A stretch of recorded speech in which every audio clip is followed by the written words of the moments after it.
In this case, defendant Eden Emmett appeared before a judge in Harris County Criminal Court in Houston, Texas, on case number 2522688.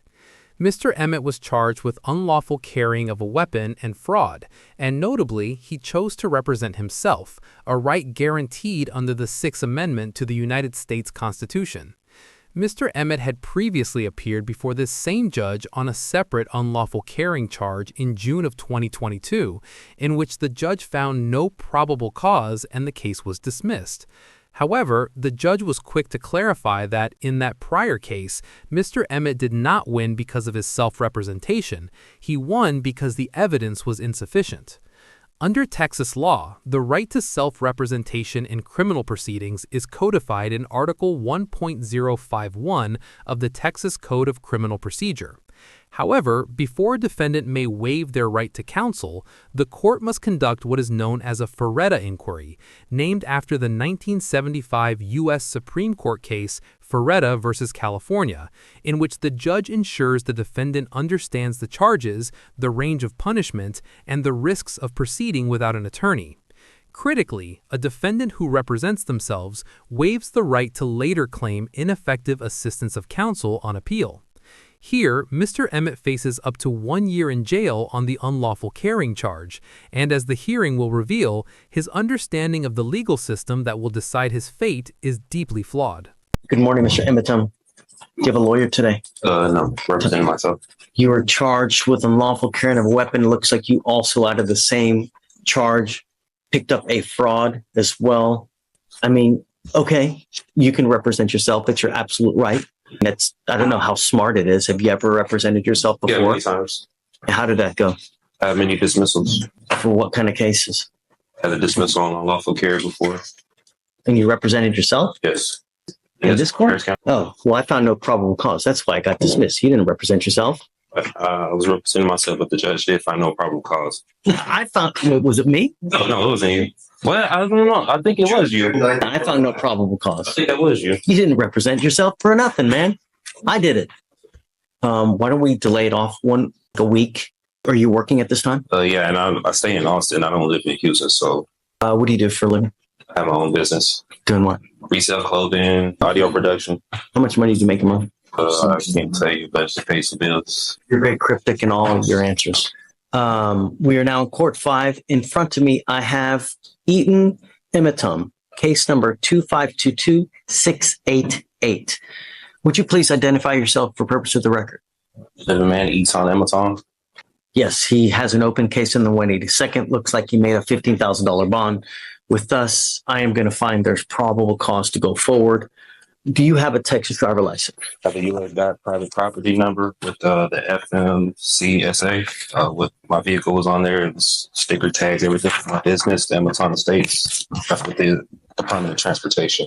Is that from the state of Texas or from where? This is federal. This is with the Department of Transportation. From what I know of the law, you need a Texas driver license to be able to drive. This is what's this case being tried on? That's what I'm trying to, because I kind of don't know what it's being tried on. It's criminal, civil, criminal, yeah. Right, in jail time, right? I believe so. Weren't you taken to jail? Yeah. So that wouldn't lead you to believe it's criminal, right? Yeah, but under common law, or is it military and tribunal? Because also with I've been waiting for something like this for so long. This is so much fun. I'm just trying to see what I'm being tried on, because what I was told with the U.S. side, I had to register with the state of Texas with the registration or licensing. I do have my own place with that vehicle too as well. So you need a license to drive, a Texas driver license. That's it. If you're going to drive a vehicle, it also has to be registered so that they know that you're driving the vehicle and that you own it or have the right to have that, so it's not a stolen vehicle. I own the vehicle and everything. When I was here the last hearing with the judge, like what he was saying, he said that when it had applied to me, but he was going to see what they were going to say about the other court, about the probable cause of stopping me, because he said registration when it had in the front license plate, when it had applied to me. It does apply. It applies to everybody. Everybody has to have a back license plate. They also have to have a front license plate. And so much, they also tell you where it has to be on the car. They regulate. You can't put it in the windshield. State, right? State. Yeah. Right. They tell you where it has to be. You can't put it on the windshield. You can't put it on, like on what's it called, on the light. It's got to be right there. They even tell you how many centimeters it's supposed to be from the street to the actual place on the car. That's how bad the state of Texas micromanages all these things. They even tell you how many damn centimeters it's got to be on the car. You can't drive. And that's it.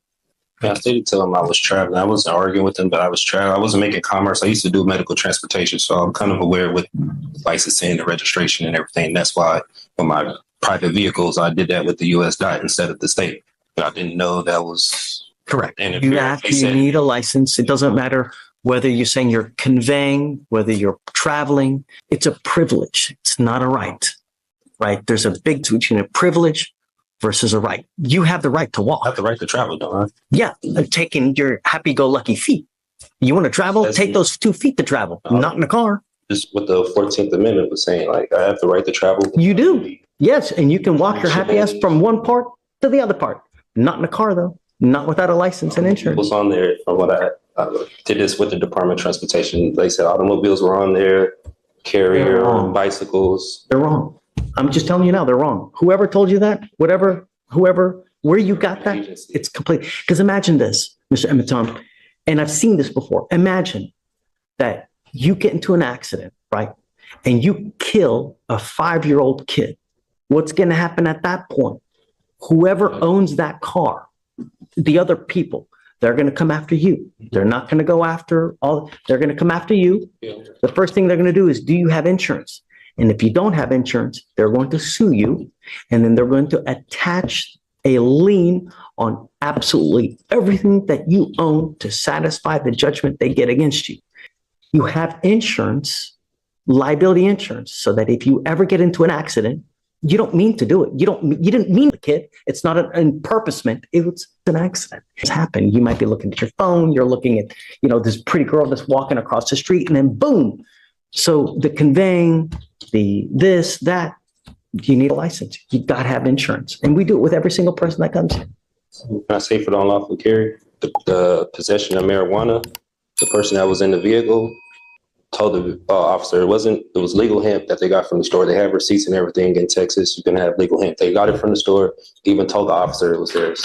He pulled me out the car. He didn't ask for any paperwork. Now you're making the apples right. Now we got to test it. Is it weed? Oh yeah, is it hemp? Understand that takes time, but you also need a lawyer to represent you. I found my own discovery. I was representing myself pro se. And you can do that if you want. Yeah. But we have to go through a series of questions. I represented myself plenty of times. I had dismissals here from and for purposes of the record, so Mr. Emmett had a case with me here. It was actually June 7th of 2022. He was charged with another gun case, and that was with Victoriano. God, that was a TA too. And I found no probable cause in that case, right? So you didn't represent yourself in that case. I found no probable cause and they dismissed it. They didn't have to dismiss it, but they did dismiss it. So other than that case, have you ever represented yourself? Yeah, many times. I have dismissals all 3 different years coming. Traffic violations. You're welcome to do it. Who's one of the worst? Who's one of the best presidents that in history that you think about right now? To me, right now. You can't think of one good president that we've ever had? I don't know any. Abraham Lincoln, he wasn't good? I never met him. I don't know about him at that time. Abraham Lincoln said something. He goes, you know what? He who represents himself has a fool for a client. That's what he said.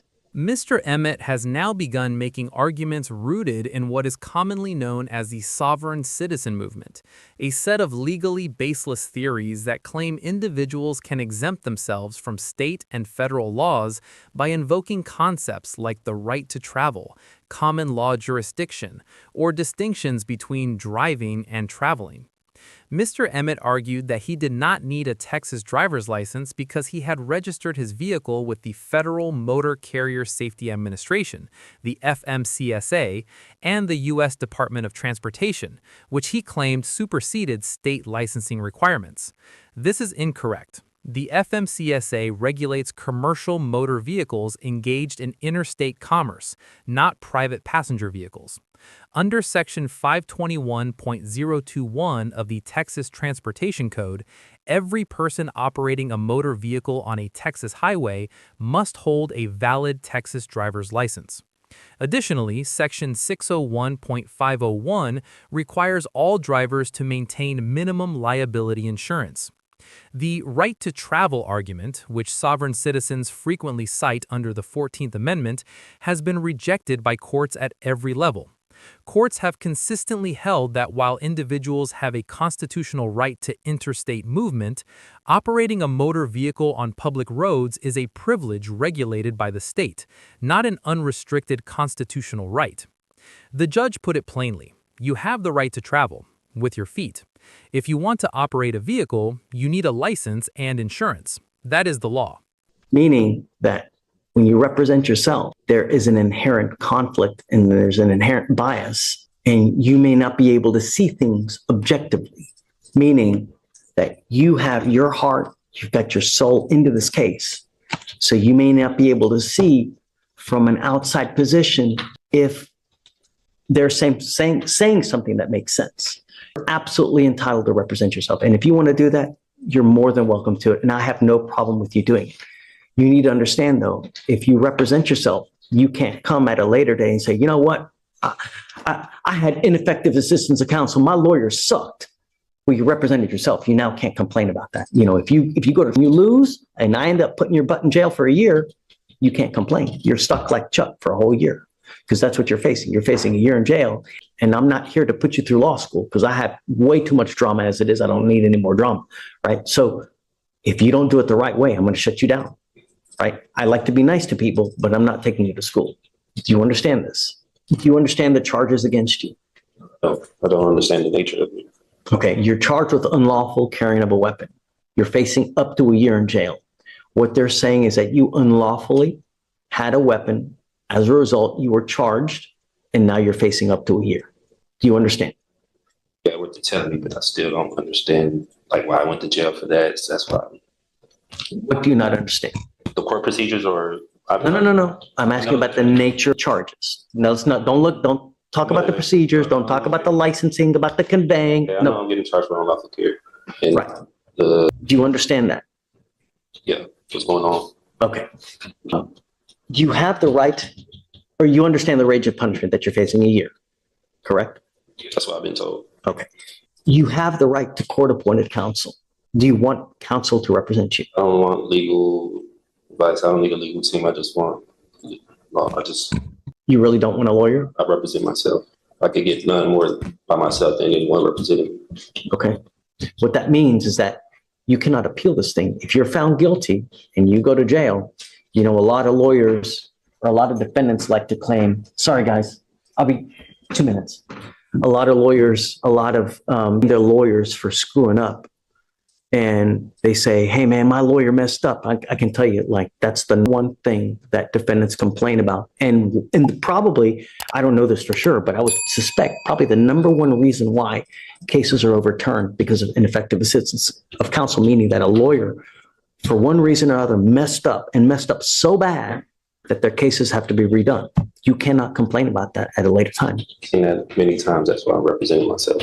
But you can't, if you mess up, you cannot appeal this thing. Do you understand?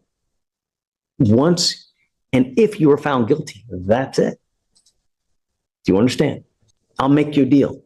If at any time you want a lawyer, all you got to do is ask and I'll give you one. Really. If you ever feel like you're under the gun, that you feel like someone's taking advantage of you, I'm happy to give you a lawyer at any time. I want you to understand now, as a condition of your bond, though, I'm ordering you not to drive until you have a Texas driver license and a liability insurance. I'm ordering you not to drive. And I'm going to have you sign with me today an affidavit promising me you're not going to drive. If I find that you drive, I'm going to put you in jail. Do you understand? Travel, I have personals. Okay. You are not allowed to get into the driver's seat of a car and drive, convey, travel, however you want to term it. You cannot do that. And if I find that you do that, I'm going to put you in jail and I'm going to make your bond so high, your head's going to spontaneously combust. Do you understand? That way, am I right saying anything? Or No. So, Mr. Ematom, I'm going to find that you are okay to represent yourself. We need you to sign a form that you're going to do that. even if I don't consent to any of these charges, because I do have my paperwork, I do have. If you don't consent, just go. If you don't think we have jurisdiction, look, if I didn't think anyone had jurisdiction over me, do you think I would be here? If I was in your shoes? Hell no, man. If I didn't think that someone didn't have jurisdiction over me to be anywhere, I'm not going there. I'm not going to get out, take a shower, put my clothes on, because I like to be naked, right? You know, I'm not doing anything like that. So if you don't think we have it, just go. Otherwise, you're here. You know we do, right? Because if you... I don't know. That's why I filed. Let me ask you this. If you just took off now, what would happen? There you go. What does that warrant mean? What does it mean? What do you mean as far as like the warrant? As far as jurisdiction is concerned. Do you know, if Stephen went out there and arrested someone now just for shits and giggles, do you know how much trouble he would get in? Right? If he had no reason to do it, do you know how much trouble he would get in? Right. A lot. He'd lose his job. He'd probably get sued. Right. Can't claim immunity. He'd be toast, Swiss cheese. So that's what I'm saying. If you didn't really think that we didn't have jurisdiction, then go.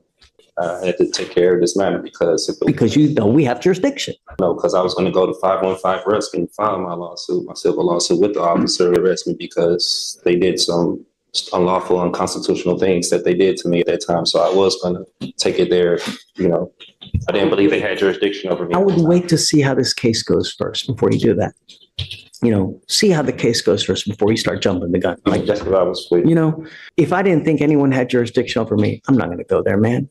I have enough important things to do in my life as it is. I mean, you've been sitting here since 8:30 in the morning, where it's now nearly 1 o'clock. Your Honor, at this time, the state wouldn't even be able to comply with this order because it's asking for an immediate order of discovery. It sounds like spontaneously I need to give Well, other than the that, opposing party. I mean, and is he asked? And it's not, the language is not aligned with criminal procedure or penal code. But beyond that, the only two pieces that are requested that are reasonable that I can produce with a timeline are 1 and 7. Mr. Ematom, understand that you will get discovery, but sometimes it takes time. It's not immediate.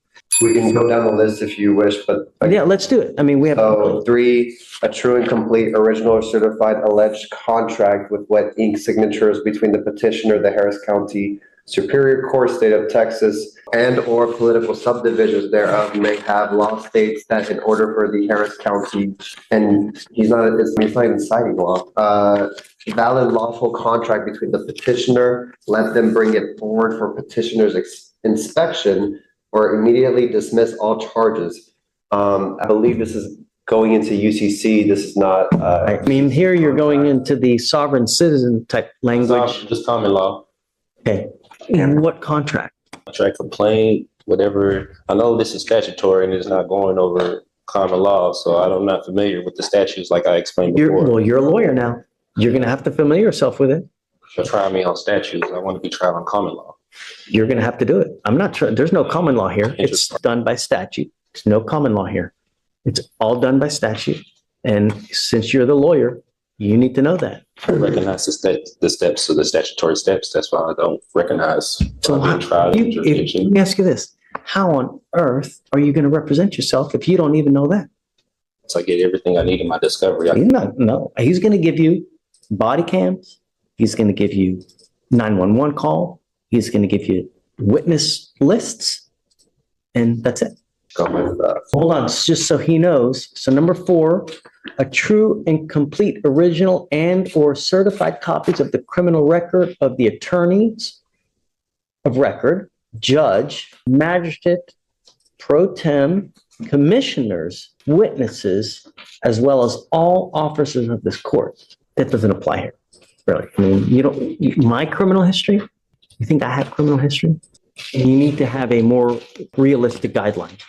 They can't give you stuff immediate because he may not even have it in his possession. So I can't order him to give you something that he doesn't have in his possession. How soon can I get my next court date? Will they have it, or how soon? I don't even know. The only other thing I need you to do is I need you to swear to us that you're not going to drive. I am making it a condition of your bond. I hold that until No. I put all the stuff in my paperwork. I don't drive. I don't go by driver's license. No. I have my passport that I do go by. Nope. I need you to do it now. Okay, I need you to do it, and I'm making it a condition of your bond that you sign the document that you're not going to drive, convey. Contract if it sends anything or agreements, anything like that, because I'm still trying to see the. I'm going to revoke your bond if you don't sign it. I'm going to revoke your bond. That's it. I gotta be forced to sign that. If I don't sign it, I can't have the option to take that paper. Oh, no, I'm not. I don't have to sign it, but I'm going to revoke your bond. Do Do you think that the 5-year-old kid that gets hit and killed in a car, or the 69-year-old grandmother that ends up paralyzed from an accident, cares whether you were conveying, whether you were in commerce, non-commerce? Injuries don't care whether you're conveying, whether you're traveling. Accidents happen whether you're conveying, whether you're driving, whether you're traveling. That doesn't care. Mr. Emmett then filed what he described as a discovery request, but the document was largely rooted in sovereign citizen legal theories, including demands for wet ink signatures on an alleged contract between himself and Harris County, requests for the criminal records of the judge and all officers of the court, and language drawn from the Uniform Commercial Code. The judge and prosecutor quickly identified that none of these requests were grounded in the Texas Code of Criminal Procedure, which governs discovery in criminal cases. Under Article 39.14 of the Texas Code of Criminal Procedure, commonly known as the Michael Morton Act, a defendant is entitled to receive from the state all evidence material to the case, including offense reports, body camera footage, witness lists, and any exculpatory or mitigating evidence. However, this discovery must be requested through proper legal channels and is subject to reasonable timelines. The state is not required to produce materials it does not possess, nor is it required to respond to demands that fall outside the statutory framework. Mr. Emmett also demanded to be tried under common law rather than statutory law. The judge informed him directly that Texas criminal courts operate exclusively under statutory law and the Texas Penal Code. There is no common law criminal jurisdiction in Texas. If Mr. Emmett intended to represent himself effectively, the judge warned, he would need to familiarize himself with the actual legal framework under which his case would be tried. When you get into an accident, it doesn't matter in what method you're doing it. An accident is just that. And if you have an accident, I want to make sure that the other party will be taken care of. I'm only asking you to follow the law. I'm not asking you to split the atom here. Great. I'm asking you to sign this. If you don't have to, but I'm going to revoke your bond. That's it. And Mr. Emmett, if you get a Texas driver's license and you get insurance, I will take this deal off. That's what I believe in, and that's believe the Constitution. I don't, was it? That's okay. They trying to apply that I need to get a license and insurance when I used to be a commercial driver for the state. I don't commercial drive anymore. I don't do medical transportation. I'm just a. Did you hear what I said about an accident, about whether you're conveying or I understand traveling? exactly what you mean about the accident. Okay. I know if I was to get on the accident road with no insurance, I could get sued and there'll be a civil matter and I go to jail. I understand that. That's why I travel very cautious. I don't. You just said I drive. You said the magic words. I was a driver. Come on. Don't be Helen Keller. Come on. And I'm trying to protect all of Harris County. You're protecting you. I'm protecting all the 4.2 million people here. That's what I'm doing. Because if you get into an accident, I know that you're not going to be out a dime out of your pocket. But all those other people, they're going to be out a crap load of money. And I'm going to do everything in my power to protect every single person of Harris County. And I don't care if I offend you. I don't care if I make you mad. I don't care if your sensibilities are upset. Don't care. I don't. All I want is every person protected. And that's it. And I'm doing what the law requires. I'm not asking you to do anything that's not outside the law. And you, as a lawyer, should be able to look it up and see, because it's all in the transportation code. So you can sign it. If you don't, I'll have you meet with Stephen. That's it. They're reserved. I'm waiving my right to the court. No. Signing that's waiving my rights. It's a contract. It's me. Why are you waiving? My right to travel. That's infringing my right to travel with the Constitution. No. To dodge patas. I don't know what that means. Happy trails. Use your feet. You can travel with your feet. I can't. I live in Austin. I don't live here in Houston. Take a bus, take an Uber. But I want to make sure if you're caught driving, I'm going to put you in jail and I'm going to make your bond so high you will spontaneously combust. Because I want you to understand that I mean business and I'm protecting every single person I can. And that's it. Forcing me to sign this right now. No. I mean, with jail or arrest if I don't sign this. Right correct. now. That is correct. That's correct. Imprisonment if I don't sign this. This is on the record. It's on a record. I have a report right here. And it's on video. Can you file the bond conditions as well? No driving without a license, please. This is it right here. That, and I'm going to have them file it so I can give you a copy as well. The judge concluded the hearing by imposing a bond condition requiring Mr. Emmett to sign an affidavit promising not to drive any vehicle until he obtained a valid Texas driver's license and liability insurance. Mr. Emmett initially resisted, arguing that signing the document would waive his constitutional right to travel. The judge was unequivocal. Mr. Emmett did not have to sign, but if he refused, the court would revoke his bond and he would be taken into custody. Under Article 17.40 of the Texas Code of Criminal Procedure, a judge has broad authority to impose reasonable conditions on a defendant's bond to protect public safety. Requiring a defendant to refrain from driving without a license and insurance falls well within that authority. The judge framed the issue in practical terms. If Mr. Emmett caused an accident without insurance, the victims, whether a 5-year-old child or a 69-year-old grandmother, would have no financial recourse. Accidents do not care whether someone claims to be driving, traveling, or conveying. Mr. Emmett ultimately signed the document. This case illustrates the real-world consequences of sovereign citizen legal theories. Courts across the country have rejected these arguments without exception, and defendants who rely on them often find themselves in far worse positions than if they had simply retained competent counsel. The law applies equally to everyone, and no amount of creative terminology can change that. Let us know if there is a case or legal topic you would like us to cover next, and as always, thank you for watching.